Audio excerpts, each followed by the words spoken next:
Call the Tuesday, January 14, 2020 meeting of the Portsmouth City Council, which is a work session, to order. Madam Clerk, will you call the roll, please? Yes, sir. Mr. Battle. Here. Mr. Clark. Here. Mr. Glover. Here. Mrs. Lucasberg. Here. Mr. Moody. Here. Ms. Simmons. Here. Mayor Rowe. Here. Dr. Pat. Well, first, I'll ask everybody to turn off their cell phones, and if you feel the need to talk, please go outside to the lobby. Dr. Pat. Yes. Good evening, Mayor, Vice Mayor, and members of City Council. Tonight we will have 3 updates. But first, this evening we have Mr. Kyle Lux and Ronald Cooch Sr. Who are here to present the financial analysis of various aspects or approaches for the city's future jail needs. Both Mr. Lux and Mr. Cooch are Senior Vice Presidents of Davenport and Company, LLC, the city's financial advisors. The information will highlight both the impact on the city's budget and the impact on the city's critical debt ratio policies. There is no city council actions or decisions that need to be made tonight. The second presentation, Mr. Daniel Jones, Chief Information Officer, will provide an update on the Portsmouth Municipal Broadband Network, PCBN, and the South Side Broadband Authority. This presentation will provide updated construction process and administrative tasks to be completed. And lastly, the city manager, I will provide you a brief briefing on the Advantage Strategies weekly legislative report that you have received already in your box. Mr. Lux. Yes, ma'am. Well, thank you, Madam City Manager, Mr. Mayor, members of council. Happy New Year. Happy New Year. Nice to see everyone. Hard to believe that we're already in 2020, but that's what the calendar tells us. So, again, Kyle Laux with Davenport. Appreciate the opportunity. I have with me Roland Cooch, one of my colleagues who, given our topic area tonight, is going to do a little bit of talking on sort of the jail numbers, I'll use that term, that we've run for discussion this evening. So, with that, Mr. Mayor, we've got a presentation. It's up on the screen here. Then, Madam Clerk, if you don't mind clicking a page there. One more for us, if you don't mind. Thank you. So a little bit of background. What we have for you tonight is informational. Don't need any action on it, but knowing the ongoing discussions that have been sort of forthcoming within the city in terms of your jail, the future of it, how those needs are met between your local jail just across the street, as well as the Hampton Roads Regional Jail that you host in the city, and all those various relationships. What we're asked to do and what we've done tonight is to run some numbers, show you some analysis from a financial standpoint on what 3 different potential alternatives could look like for really the future of how those jail needs are met. And so these are done with some information we've gotten from the city, some information from the regional jail, city budgets, et cetera, as well as some data, as we understand it, that the sheriff had provided in terms of the cost of potentially building a new jail. And so these numbers are all, for the moment, baked into these analyses. We'll walk you through each of those. Again, no decision is needed tonight, but knowing that this is an ongoing discussion, wanted to give you sort of some order of magnitude numbers to think about, both from a budgetary standpoint, meaning what's the impact to our annual cash flows, as well as from a capacity, meaning debt capacity standpoint, knowing we have those policies that are very, very important to the city's credit ratings. So with that, we've laid out 3 different scenarios. Roland will walk you through those. Scenario 1 we called status quo, which for purposes of this analysis, status quo really means we've got to do some major capital investment. In this case, we've assumed that's building a new jail. We understand that could maybe be rehabbing the existing jail. Doesn't matter for the moment. I think what we're talking about is order of magnitude dollars in terms of the need to do major capital investment. That's what we understand, at least, would be the need if indeed the city was going to maintain what we call the status quo. As you know, you also have the Hampton Roads Regional Jail, whereby you've got a contract, I'm going to use that term contract, with the regional jail, and have had that for a number of years.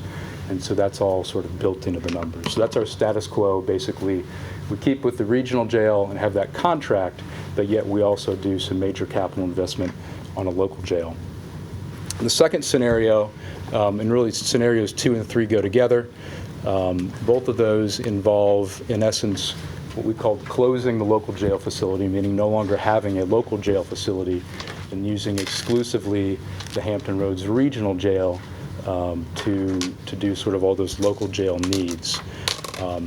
Again, scenarios 2 and 3 are similar. Roland will walk you through some of the nuances, but in essence, both of those assume that we don't do the major capital investment that would be required to either rehab or build a new jail, and instead we utilize the Hampton Roads Regional Jail basically exclusively for those jail needs. And so it's really kind of 2 different flavors. Scenario 1, basically build a new jail, keep with the existing Hampton Roads contract.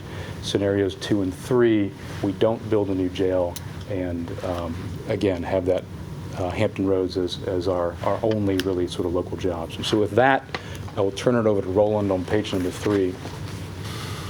Thank you, Kyle. And Mr. Mayor, members of council, Dr. Patton, we appreciate the opportunity to take this time to go through this analysis with you, as my colleague has laid the background for.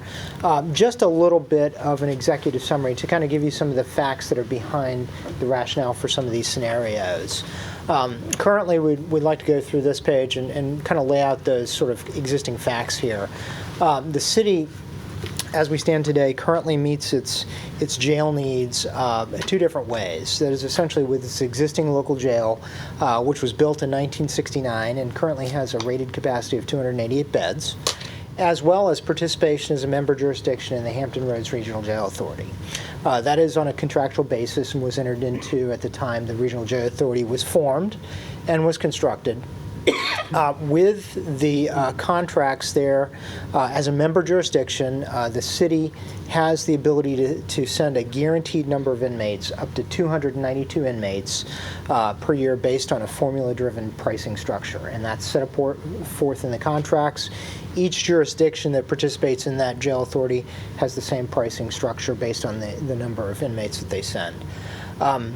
Based on the city's unaudited actual FY19 financial data, spending for the Sheriff's Department, which did fund the local jail operations, as well as funding the payments on a contractual basis to the Regional Jail Authority for that capacity for the inmates, totaled about $11.6 million for FY19. Assuming 300 inmates on average for those total costs per day, that translates into about $106.15 per inmate per day, if you were to take 300 and divide it by that on that basis. Based on the most recent iteration of the Regional Jail Service Agreement, the city is responsible for paying for a guaranteed capacity of 250 inmates, whether or not the city sends that 250 inmates to the regional jail. So regardless, that number is built into the sheriff's budget in terms of contractual payments to the Regional Jail Authority. Based on the most recent budget iteration and development process for FY 2021 and the Hampton Roads Regional Jail Authority budget, the city's appropriation for that 250 inmate capacity, guaranteed capacity, is projected or estimated to be about $7.2 million per year for FY 2021. That translates into about $78.45 per inmate per day for those 250 inmates.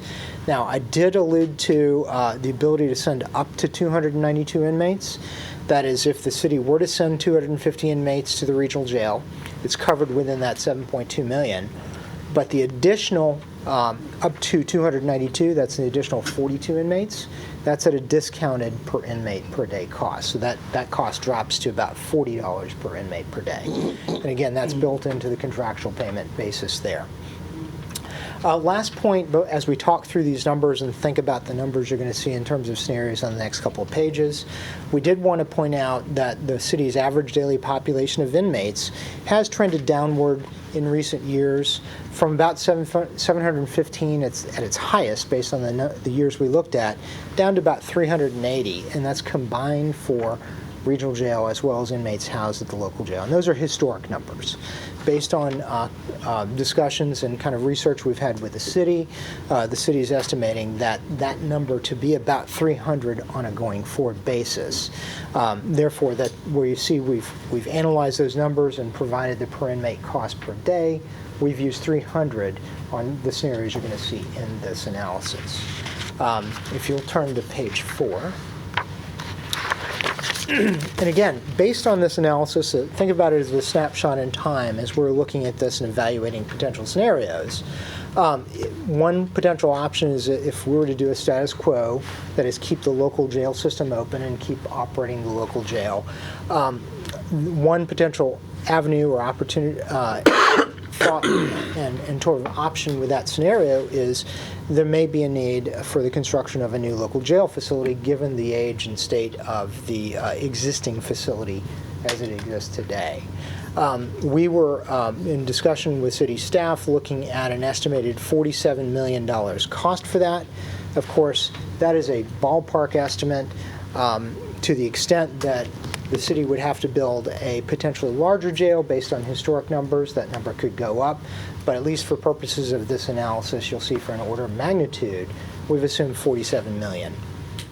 Based on the current DOC and Commonwealth reimbursement formulas, potentially getting up to a 25% reimbursement of eligible costs would bring that local cost portion down, and that would translate into about, it's not an apples to apples, but it would translate into about a $41 million financing. But you can't necessarily get all of that 25% reimbursed. What that translates into if the city were to undertake that financing for a new local jail facility, for example, these numbers would translate into about an additional $2.6 million per year on a recurring debt service payment that would be lasting throughout an entire 30-year life cycle of a bond issue for that jail. Then next, if the city were to close its existing jail and then their Hampton Roads Regional Jail became a full-time jail incarceration service provider for the city, then additional incremental costs for staffing, transportation, healthcare are estimated, and that potentially, if we were to look at those two scenarios, potentially those costs would be estimated for staffing and transportation, approximately $1.6 million, and we've just assumed that the healthcare costs that the city incurs now at its local jail would be the same for those same inmates as they translate over. So to the extent, one point to note is to the extent, and you're going to see that in scenario 3, that these costs are shared among the other member jurisdictions and they can be dispersed among the other member jurisdictions, perhaps that the city could achieve a greater benefit from cost sharing at the regional jail. Lastly, in this analysis that we've looked at, we've not incorporated any holding facility. And it's not assumed that one would be necessary if the existing local jail were closed. That's just a temporary facility to house inmates during court services and in between court times and court appearances. It's assumed that that's not needed for this purpose right now for this analysis. If you'll turn to the next page. This brings us to the summary, or page Forward, other way. 5. Yeah. Sorry. Right there. This brings us to the table that compares basically the financial metrics and outcomes, looking at scenarios 1, 2, and 3. And again, to remind what my colleague Kyle had said at the beginning of this meeting, the scenario 1 assumes that the existing local jail operations remain in service. Some form of a new local jail or some form of additional improvements need to be made. And also the city remains under contract to send up to 250 inmates to Hampton Roads Regional Jail Authority. If we were to look at scenario 1, that's column 1, you can see if we compare that number to the most recent metrics we have, which is unaudited actual numbers, you can see that in FY19, as we talked about, that total budget, the total cost was $11.6 million to the city, built into the city's budget. The city's already paying for that through FY19. If we look at the most current estimate, and this assumes that the local appropriation for the Sheriff's Department for operation of a local jail stays the same, $5.5 million. We can see that we know the contractual cost for the Hampton Roads Regional Jail goes up from roughly 5.8 to about 7.2 million. But you'll see, as we talked about, the need for capital investment. That's about line 7 there. You can see that new line comes up, and that's really the capital investment that we're talking about, whether it's renovating a facility, the existing facility, or building a new facility.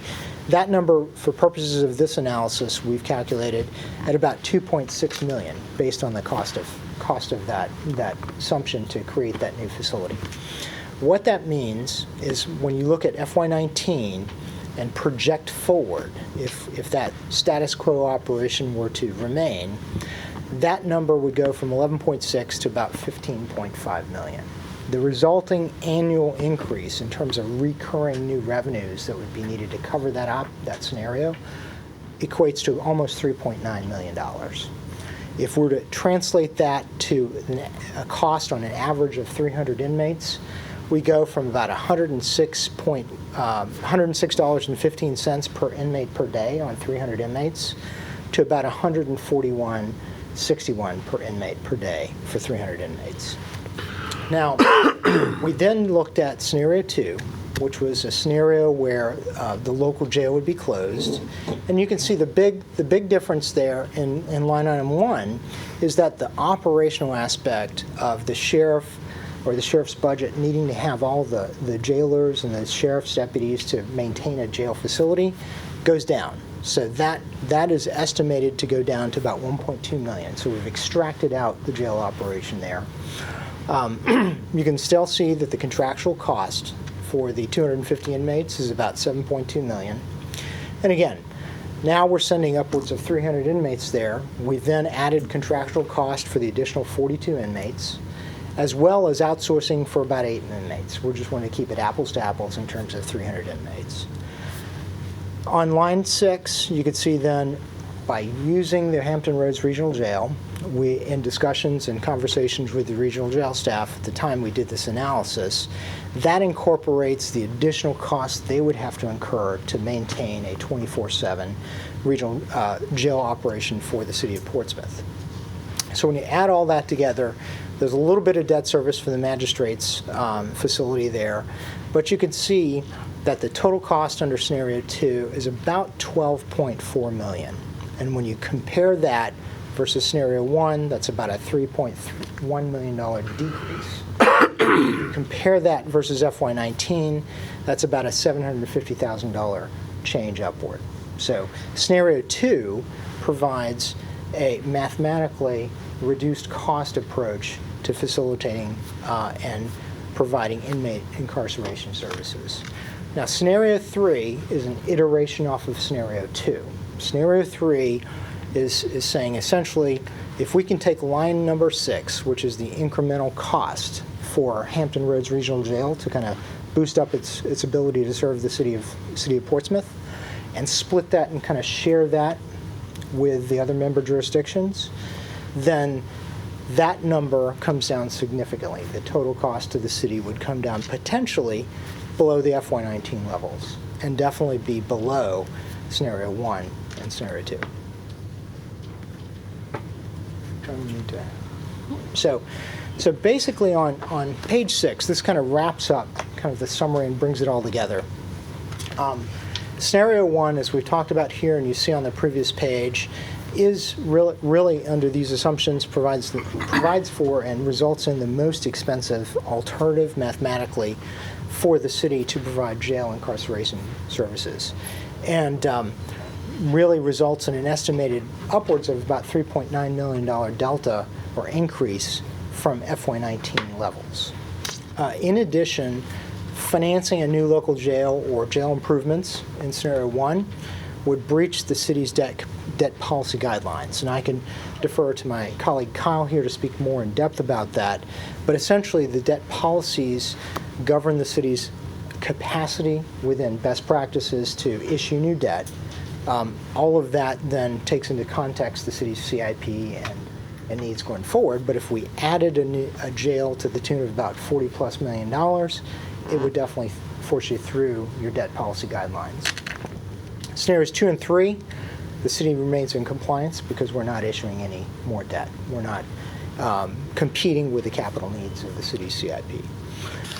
Of the scenarios analyzed, closing the city's existing local jail and using the regional jail authority for the city's needs is the most cost-effective means of serving the city's inmate population, as shown in scenarios 2 and 3. And somewhere between scenario 2 and scenario 3, depending on how that is worked out with a regional jail, if that is the alternative to be taken, the city, we provided a range of which the city could potentially reduce its cost to versus scenario 1. So that essentially is the wrapping up, kind of the summary and all-in of the analysis that we've done. I'd be glad to take any questions on that. And Okay, with that, questions from council? You're assuming under the new construction that the state would fund 25%. approximately 25%. We've had the last new local jail, 100% new local jail that we worked on was with the city of Richmond. The state did agree to fund 25% only after the city of Richmond exhausted all potential opportunities to participate in a regional jail. Yeah, so I think, Mr. Mayor, to your point, to the extent the state didn't come through and give you that 25%, then the budgetary impact looks worse, and the amount by which you would breach your debt policies would also be worse. So I think it's an excellent point to bring up, because it's not a guarantee, so to speak, that you would get that 25%. That's really just going to skew the numbers further in terms of when you compare scenario 1 to those other, meaning scenario 2 and scenario 3. So, Was Richmond participating in a regional jail on a contractual basis? They were participating in one that didn't have the opportunity for them. It was Puman's End Regional Jail further up north. Didn't really have the ability for them to expand, nor logistically would it have served their purpose. They did investigate. We worked on sort of the whole. It basically took about a year, 12 months to really kind of vet all of these, dot the I's and cross the T's. All of this, the local jurisdictions that either were in regional jails or didn't have capacity or just didn't have the ability to absorb Richmond. Richmond needed about 1,400 to 1,600 beds, so it was a big. to follow up on Bill's question and your answer, were they a member or were they contracting? They were contractually a member of Puman's End Regional Jail. Of which jail? Puman's End, Newman's End. It's in the Northern Virginia area.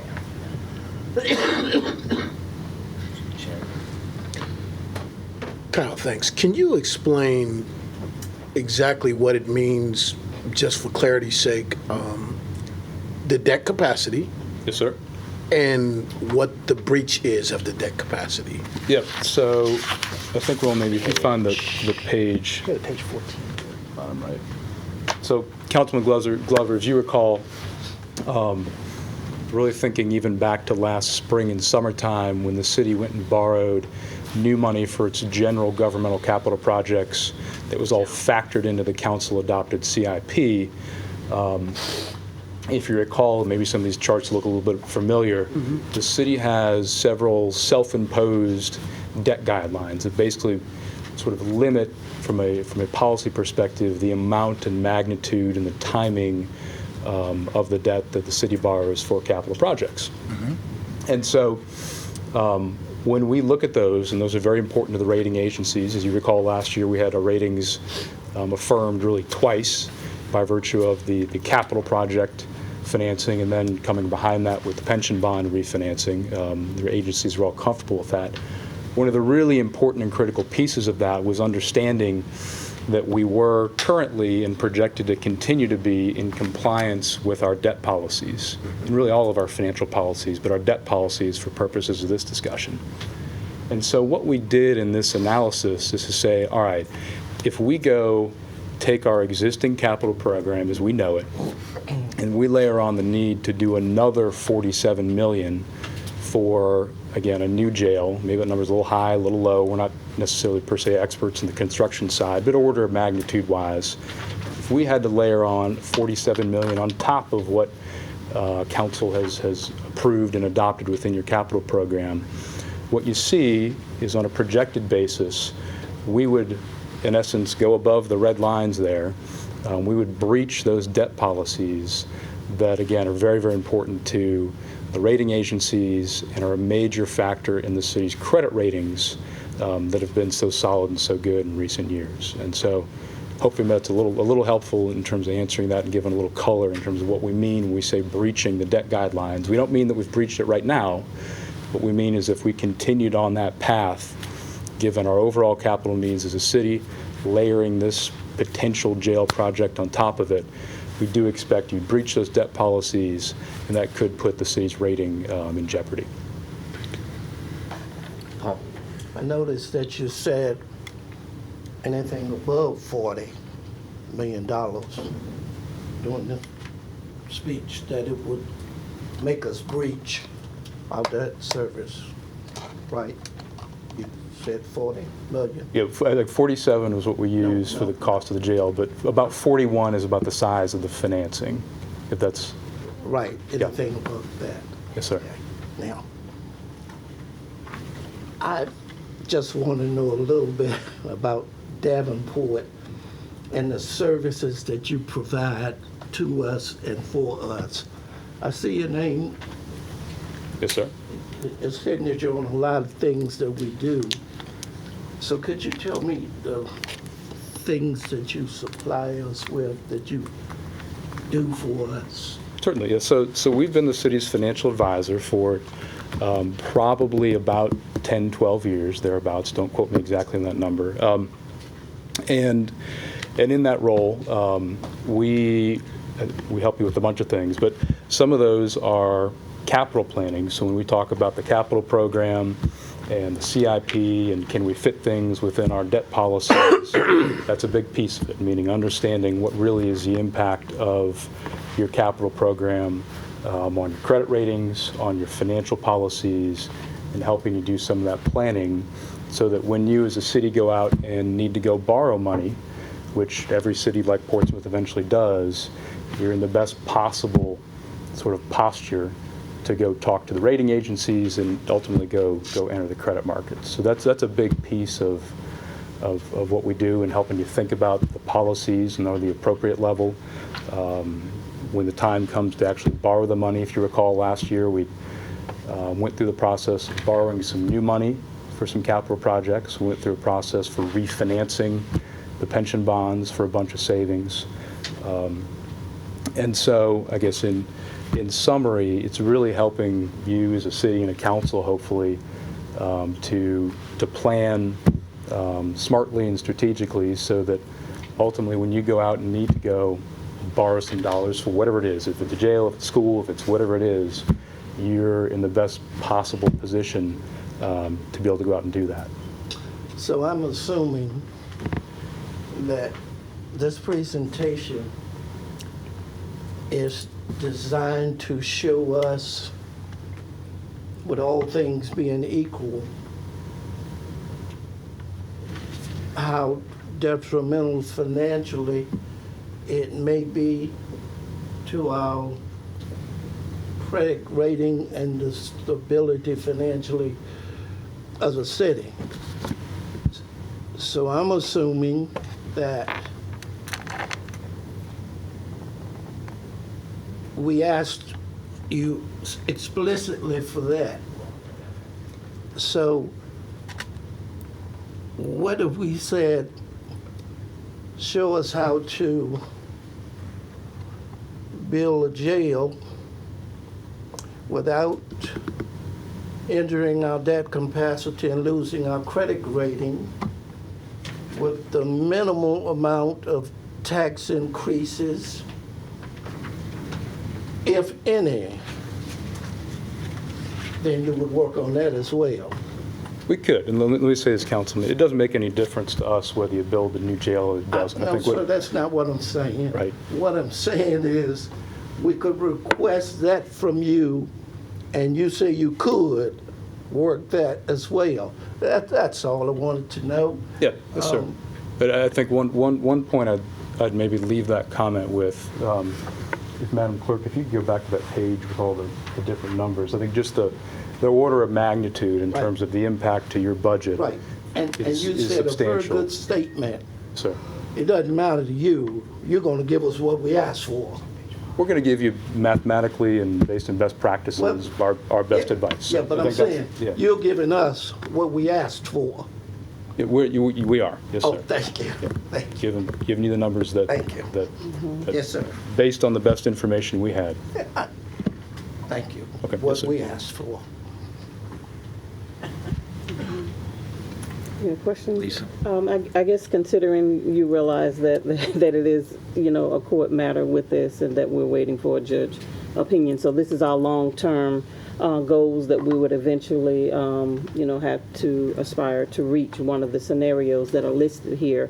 But has any consideration been taken into the debt capacity of the Hampton Roads Regional Jail reducing? There's been not a contract, but an agreement that has been in place for 20 years. So all of the 5 cities who are participating in that agreement would look to pay, less or some kind of refi or, whatever can be renegotiated with the agreement so that all parties eventually in the long run, if that's the route that we end up, would pay less at some point in time. So. Yeah, and I think the short answer to the question, Councilwoman, is we haven't been asked and haven't sort of gone to look on the regional jail side of things in terms of the capacity or the ability to rework any of that. We've worked with what's been in place for a long time, if I'm answering your question there. Okay. Go. And I don't know if y'all can answer this, but directed to the city attorney, was any of this information, particularly the 3 financial scenarios available for the judge's preview? And the reason why I say that, I would think that would be a big part of the decision-making process. I don't think so. Mayor, Vice Mayor, members of City Council, there was a discussion by Ms. Spivey about financing. Off the top of my head, I can say I know the $47 million for a new jail was an element of discussion, and I believe that number was discussed in front of the judge in general in terms of a new jail and the city's capacity. I don't know that $47 million was put in front of him. Well, yeah, but I think what's behind the number is equally important, along with the debt, the city's debt limit. I would think at least the minimum, the executive summary on what's involved for the financial well-being of the city. I think it would be to the judge's benefit to be privy to that information. Sure. Okay. Other questions? So I guess just circling back around, so if the numbers change at the Hampton Roads Regional Jail, these will look very different too, given that there's been a 20-year pay down or pay into the agreement. Yeah, I mean, Roland, to the extent something changes with your arrangement with the regional jail or, sort of the overall arrangement, they certainly could look different, yes, ma'am. So what's built into this is that historical and long-standing contractual arrangement and the payment obligations that you have by virtue of it. So if that changed, then certainly the numbers would change. Other questions? Well, thank you both for this presentation and for the analysis. Dr. Pat, do you have anything that you want to add to this? No, as has been, and we said there was no discussion or decisions to be made tonight. We were presenting to you the jail analysis. And Mr. Ashby has provided for you all some update or summaries where he is with this in a legal matter. I would like to have the floor. Okay. You're presenting to us a jail analysis. that we requested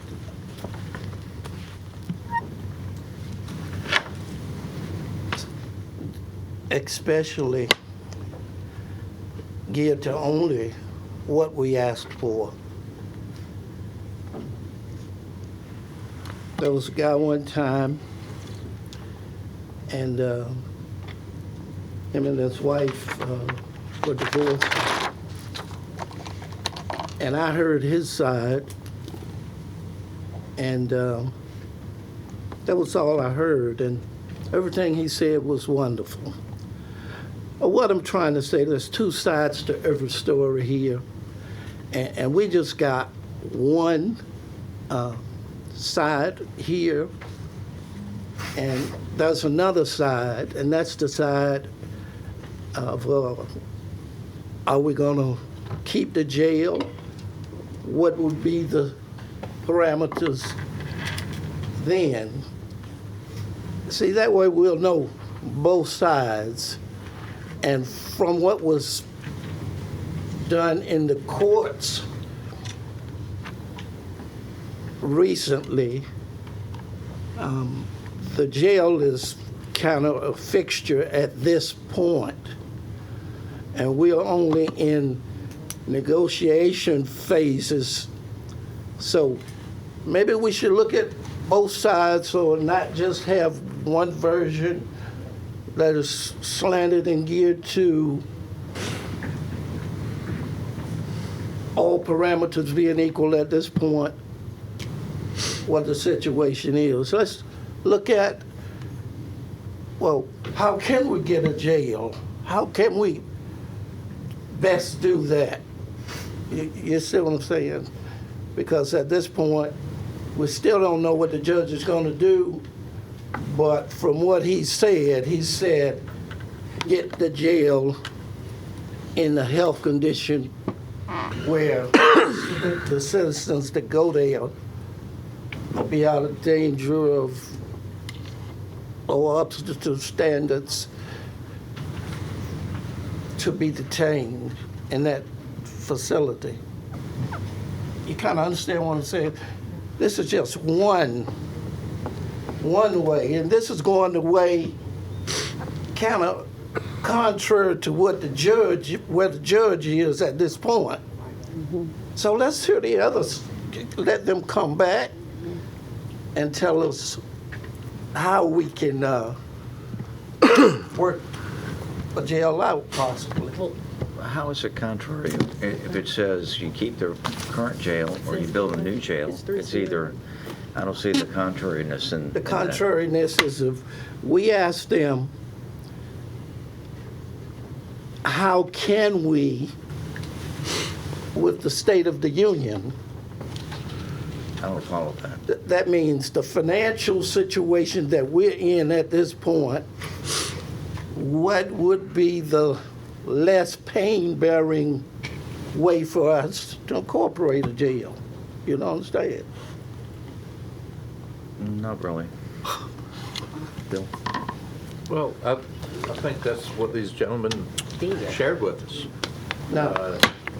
And I think they did a pretty good job of laying out some scenarios that gives us information needed to come to a decision.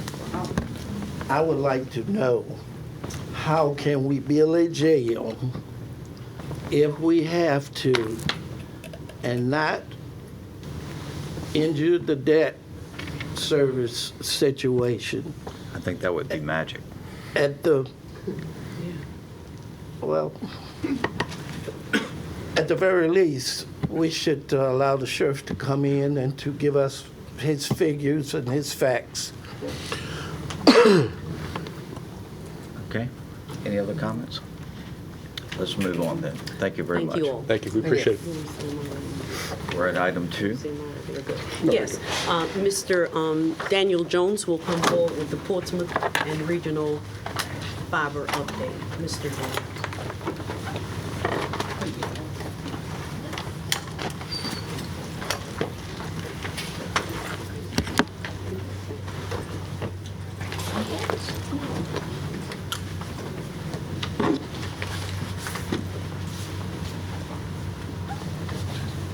excuse me.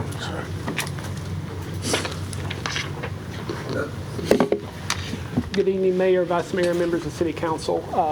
This evening we'll be providing a update on the Portsmouth Community Broadband Network as well as the Southside Regional Broadband Authority. So Portsmouth is what we're doing and the regional is what the 5 Southside cities that come together to form the Regional Broadband Authority where that project is. So as I said, just that quick outline, we'll go over our current status of where our construction progress is, and then what is the next steps and where the current Southside Regional Broadband Authority is. So as of the end of the year, being December the 31st, we began construction in July of 2019, actually about July the 19th. From that time, they put in 96,697 feet. It's about 34% of the entire project in a matter of about 5.5, 6 months. The communications vaults, or what we call junction boxes or JBs, is placed ever so many feet, approximately 100, 300 feet, and that's where the conduit to fiber comes in. If there's an issue that you need to repair the cable, you need to splice in or anything like that. There's a certain allocation of 492, both of large and small boxes or vaults. We have 193 of those placed in, which is about 39%. And then the tracer wire is what actually goes in the conduit. And then once the project is finished, when we have to start doing utility locates for the missed utility, call before you dig, the tracer wire enables that company or individual to go along the path that we prescribe so they can accurately mark where the conduit is so it doesn't get dug up, cut into, or we have any kind of issues. Daniel, Yes. Are you laying the fiber in addition to the conduit now? No, right now currently it's just conduit. So when they get far enough along, and you would think 96,000 feet is pretty far, but when they start putting the fiber in, they refer to it as blowing the fiber. So they'll start at one end of the conduit and literally blow the fiber through the conduit, and they can cover that much ground very quickly. Literally blow, or do they pull it? Well, they'll send it through the conduit. But they want to get so far ahead so that when they start with the fiber that they're not right on each other's tracks. They want to make enough progress so when they come along that they can keep both crews running. We do expect that to begin about February, March. For our edification, what is the diameter of the fiber cable? The fiber cable is what we showed. I don't know the actual measurements, but I mean, you're talking very similar. I mean, you can put numerous cables in one conduit. And our cable that we have is a 288 count fiber. So that's 288 specific fibers, which is more, I would love to come back to you and say that we've used up every piece of fiber we put in the ground. That would mean that we have a lot of external stakeholders that are using this fiber. That's a good problem to have.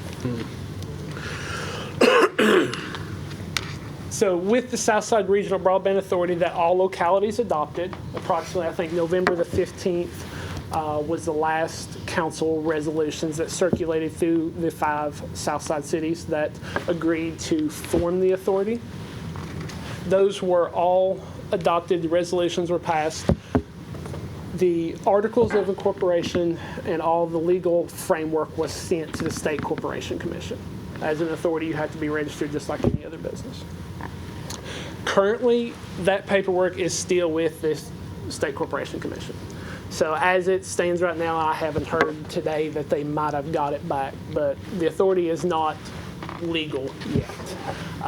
But the attorney that was with the authority said that he expects that any day.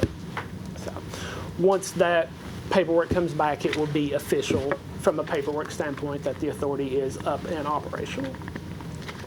So with the current construction progress, the RFP, the original Southside network, there was a 30% design and architectural that was done almost a year and a half ago. The second part of the RFP was released the first part of December, which covers the other 70% of the design and architectural. So that RFP was released. They held a vendors meeting right before Christmas. Some questions came back, they were answered, and now those answers are placed back out there for those particular vendors. And all bids are due by, it's toward the end of January, I think about January the 25th. At that time, all those bids will be reviewed by the HRPDC staff, and then forwarded to those authority members to review and interview vendors to select that firm who will complete the 70%. And once that's completed, that will bring us to 100% design and construction drawings. And the next step would be to release an RFP, or the authority members and localities agree about how the construction is going to take place. Whether the authority is going to go out for, I mean, I'm just saying, financing. Each locality is going to do their own piece. It's going to be a contribution of, conduit that's existing. There's numerous different ways that the construction can take place. But that hasn't been decided. That'll be decided before the RFP for construction goes out. And that's where we are with those two projects. What areas are they currently working in now? Oh, for ours? Yeah. They will begin here. They haven't been able to do a lot here lately because of the rain, but they'll be working in the southeast, south, and southwest. So going down, forgive me, where the court complex is, down by the shipyard, George Washington Highway, and then moving west to Greenwood, TCC, and then coming back up the interstate. So all of the localities in the 5 cities are connected to the fiber ring. So at what point will we start to realize the citizens who will be using the services? At what point will it start to feel like there's a change with what has been done? Okay, the localities are not currently connected. They're not everybody. Okay. No, that's what the Southside Regional Authority was set up to do, to build the interconnections or build the route that goes through all the cities. Once that's built, then the providers and those other outside entities coming in will then be able to serve citizens of all localities from various points, and then that's when the citizens should start to see lower fees or enhanced capability services, things of that nature. What's the preliminary estimate of the regional fiber ring in phase 1? There has been some estimates, but those estimates were based on current telecom spend, not actual construction. So those are numbers that I wouldn't put forward, as I don't think they're reliable numbers. They were just based on what you're currently spending. That doesn't account for what it's going to cost to build. Is the plan still to go to the peninsula on phase 2? That is correct. Yeah, phase 2 of the project will go up 664 across the Monitor Merrimack as the western side, and then the eastern side will go up to HRBT through the new tube to the peninsula, and then phase 3 will expand out west past Suffolk to the Isle of Wight, and going further west to tie in all of the 17 member jurisdictions. Is it logical to think that it'd be laid or built east to west What do you mean? in phase 1? Coming into the neutral hotel. Oh, you mean starting at the ocean and working that? And that all depends on if it's basically how the construction will be divided up. So if each locality is doing it, or if one construction firm has the entire project and they're just going to start where they can. Like for our piece, when we do the 164 route, the only connection we have to do is coming out of the tunnel, and that leg's finished. And then Chesapeake and Suffolk has to meet us on the other end at Tri-City Center. Let me ask it a different way. Do we have to depend on Norfolk's construction schedule To get to the, to get to the beach? yes. As part of the region. We can go other routes, but as part of the regional ring, yes. We have to depend on Norfolk, or we would have to go all the way around the ring and come through Suffolk, Chesapeake, and to the beach. Just depends on which. You can always go, that's the geo redundancy, you can go either way, but both ways have to be complete. Or one way has to be complete to get to the beach. Other questions? Thank you. Thank you, Mr. Jones. Mayor, Vice Mayor, members of City Council, in your box, you have the first weekly update prepared by Advantis Strategies that was prepared by the President, Robert G. Crockett, which gives a complete summary of the first week of the General Assembly. And just to highlight a few things that are very significant, and he actually started the document by sharing that the Assembly opened on Wednesday, the 8th of January, and the opening was a very historic moment for the state, for it, the Commonwealth's first female Speaker of the House, Mrs. Phillip Horn, as well as the first female Clerk of the House, Mrs. Denslow, and now preside over the Virginia House of Delegates, and that's Ms. Frenso. And in the Senate of Virginia, Portsmouth, and he frames it and says, Portsmouth's own Senator L. Louise Lucas was sworn in as the President pro tem, and the first woman and first African to hold this post.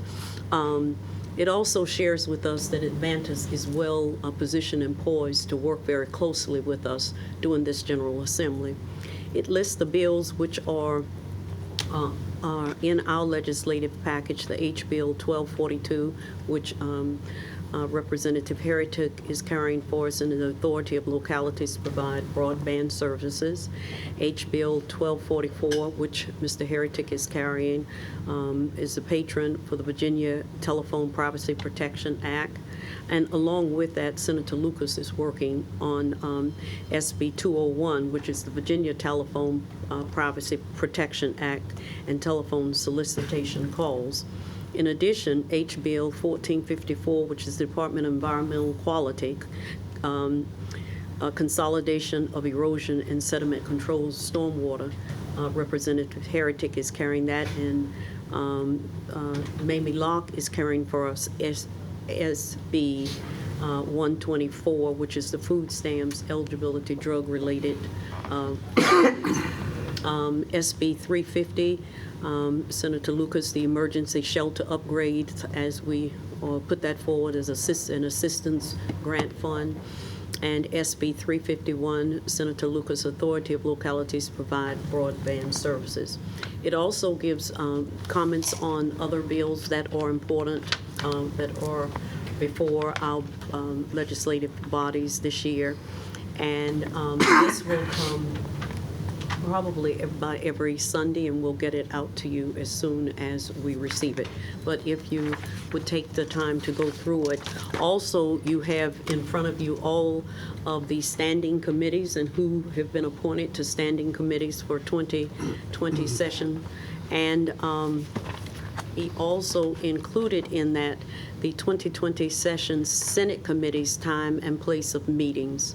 And that would be for this is for this week, and then you'll have the one for next week. So you'll get this weekly, and this will come to you through the clerk putting it in your box. Any comments, Mayor? Would you also make sure you get any analysis from the Virginia Municipal League and from Virginia First Cities? And I would assume that that would come Yes. either through the clerk or through Right. you. We'll provide that when we get that. All right, any questions? All right, we're down to your report. Yes, we have 4 items on the city manager's report tonight, members of council. The first is the Law Enforcement Trauma Training Grant from the Southeast Virginia Community Foundation. It's adoption of an ordinance accepting a grant in the amount of $1,000 from the Southeast Virginia Community Foundation, appropriating said funds in the FY 2020 grant funds for use by the Portsmouth Police Department for law enforcement trauma training. The second is the Bulletproof Vest Program, BPB 2019. It's adoption of an ordinance, number 1, accepting a Bulletproof Vest Partnership Program grant in the amount of $72,978.47 from the U.S. Department of Justice and appropriating said funds in the FY 2020 grants fund budget. Number 2, transferring $64,869.75 from the fund balance from the fund budget to the FY 2020 grants fund budget. And number 3, transferring $8,108.72 from the supplies uniform line item of the sheriff's section of the FY 2020 fund, general fund budget to the FY 2020 grants fund budget. The next is the state appropriation assistant grants, adoption of an ordinance accepting supplemental funds in the amount of $4,401 from the Virginia Department of Social Services and appropriating said funds for the FY 2020 Social Service Fund for the use of the Department of Social Service for family preservation and support. And lastly, the City Council chamber usage policies before you, and its adoption of a resolution adopting a policy governing the use of the City Council chamber. Those are the 4 that are before you tonight. Any questions? We also have 2 public hearings. We'll follow our normal protocol where I'll ask the clerk to read the caption, then I'll invite the applicant to come to the lectern. Applicant will have 10 minutes to present his or her application. Then I'll call on the city manager, which most likely you'll ask Mr. Baldwin to come. He'll give us a report on the results of the planning commission, and then we'll open the public hearing. And then we have 2 planning items that are on second reading. All right, your report backs. Yes. In your box, you have the FY 2021 Budget Community Engagement Hearing comments. They are before you in your box. And as the mayor indicated last night, if you would look at those and then look at the strategic initiatives and any feedback you'd like to give to being considered that fit in those, we would greatly appreciate you as possible. In addition, you have in your box the report back from the non-agenda speakers where the citizen came forward regarding the business on High Street, which was Twisted Art. You have that information there to background and information letters that were sent to them as it relates to their project. Those are all that I have right now, Mayor. Any questions or comments? We're now at City Council liaison reports, and we'll start with Shannon. Okay, thank you, Mayor. I do have an update on the program, the REAL program that we had discussed, the Racial Equity and Leadership Program that is offered through the National League of Cities. We had initial engagement with Mr. Leon Andrews and Rita Osolinsky, who are the individuals that run that program at the REAL organization. We discussed having that particular presentation presented to our council members first, and the initial proposal was to do the presentation, the racial equity and leadership presentation at our retreat. Fortunately, one of our council members is going to be unable to attend, so we discussed the importance of all of us being together for this very important initiative. With that being said, we came up with a couple dates for council to consider. We wanted to have the initial 101, Real 101 program on a Saturday, I think was the proposed date. We have a couple of dates, March 21 and April 4th or April 11th, which will be sent out to council members for you all to decide what we can do in terms of getting together on either of those date options. I want everybody to keep in mind this is a ongoing initiative to address the racial concerns in our city, our racial history, the things that we as a community need to do to work to make us a more cohesive and together community. These folks are professionals. I can send out additional information if you want to see some of the work that they've done, but they're excited about bringing that program here, and having spoke with them just last week on the 10th of January, we're looking forward for them coming here. The format of that event, that presentation, will invite our citizens to be there as well. And so we wanted to make sure that we were inclusive in this presentation to begin the conversation on how we create better racial and equity opportunities within our community. So stay tuned for that. I just wanted to update everyone. We're moving full steam ahead with a sense of urgency. Thank you. Anything else? No, sir. Nate? I don't have any this evening. No reports. Reports. Nothing. I do, you are all aware, I believe that we accepted the resignation of one of our members of the Port and Industrial Commission, Mr. Guy Wallace, who has served since the inception of the commission and is a business owner, freight forwarder here in the city, and his travel schedule is going to take him out of town more than not. So we will be looking for a new person to fill that position on the Port and Industrial Commission, if there are those in that field that would like to apply. Good. And we'll make that announcement too tonight. Yes. For information.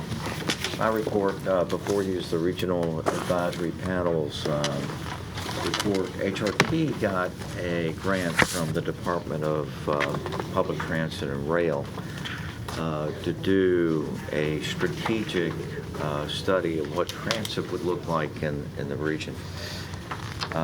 We as a region have put $5 billion of our own regional money into construction of highways, bridges, tunnels, but we do not put much of a commitment into public transit. Public transit is becoming more and more of a linchpin for decision makers. It was one of the criteria for Amazon as they look for a location for their second headquarters. They were looking for communities that had good public transit. We're all familiar with BRAC, which is the base closure process that Concourse undertakes. One of the criteria that is a negative is a community's ability to get people to work, particularly at military installations. So this really is a important effort. We need to invest in public transit just like we have invested in the highway and tunnel and bridges infrastructure. This was a effort that was truly regional. There was a regional advisory committee that's in this. Some very interesting things came up. It's almost a paradox. Operationally, when you compare HRT to similar public transit systems, HRT has a very low operating expense. There's not a lot of fat or inefficiency in that. However, when you look at the amount of public funding, their budget's $100 million, and $45 million or 45% of that comes from local governments. And most local governments throughout the country have some other source of funding other than the local general fund of the area that's covered. For us, that $45 million comes from the real estate taxes of the 6 jurisdictions that make up HRT. So it begs for some type of additional funding. Right now, it's a patchwork because each community decides how much transit they want to get and willing to pay for. And so you end up with really kind of 6 small transit systems operating under a regional umbrella. And I'll pick on us, let's say that we decide that we don't want to have Sunday service because we don't want to incur that expense. And we have a person that lives in Portsmouth that works at, let's say, Norfolk General or EVMS, and depends on transportation. They can't get there. Norfolk may offer that service, but we may not. And so what we need to come up with is, from the study, is a regional backbone where the transit rider first is enticed to take transit, that it's dependable, that everybody knows that the operating hours are from X to Y, and that on the regional backbone routes that you can expect a bus every 15 minutes. And so if we really are going to be a metropolitan region that's going to compete, we'll have to ramp up the investment and be like other regions where that investment is coming not from the city coffers, but from some other outside. We have a paradox in the sense that when the merger took place of the peninsula and the south side, the cost allocation agreement said that HRT cannot ask the General Assembly for some new source of revenue if it resulted in any type of tax increase unless each member jurisdiction passed a resolution saying that's okay. And so that now is more than 20 years old, and it was probably done at a time where 5 jurisdictions said, well, we don't want that 6th jurisdiction to be a renegade and increase taxes. But they also looked at some revenue sources in this effort here. A grantor's tax, which is a tax that takes place when real estate is closed, at 15 cents per $100 of valuation would generate $11 million, which is not too shabby. Richmond, Fredericksburg, and Northern Virginia are all looking for legislation this year from the General Assembly to provide some type of funding other than local real estate taxes for public transit. So the punchline is that if we want to be a viable community and a region, we've got to step up our investment in public transit. We need to get the state to come up with a mechanism that is not solely funded by each jurisdiction. I invite you to read this report. The planning district meets on Thursday along with the Hampton Roads Metropolitan Planning Organization. There are 2 federal projects, 2 federal grant programs. One is called Infrastructure America, and the other is Build. There are 2 buckets of money that provide federal dollars for construction. In the past, the region has applied for $175 million out of both of these pots to help underwrite the cost of the Hampton Roads Bridge Tunnel. The application is very competitive, except for one thing. It's a very expensive project. That project is $3.8 billion. And given the magnitude of that cost, that knocks those applications out. There's a second round of funding that's applications are due on the 26th of February to the feds. And so at the next TPO, the TPO meeting will be discussing possible candidate projects. And the candidates are such things as completing segment 4 of the widening of 64, which is truly a regional project, and that goes from the intersection of 199 in James City County to the James City County, New Kent County boundary. That's a segment of 164 that will never be eligible for VDOT's large-scale money because it doesn't meet the congestion criteria. Another possible project is the next phase of the improvements at 64-264. Another possible project is the flyover on 460 at the regional landfill. When there's an accident there, because it'll shut down the road through the swamp, and cut off our access going east and west.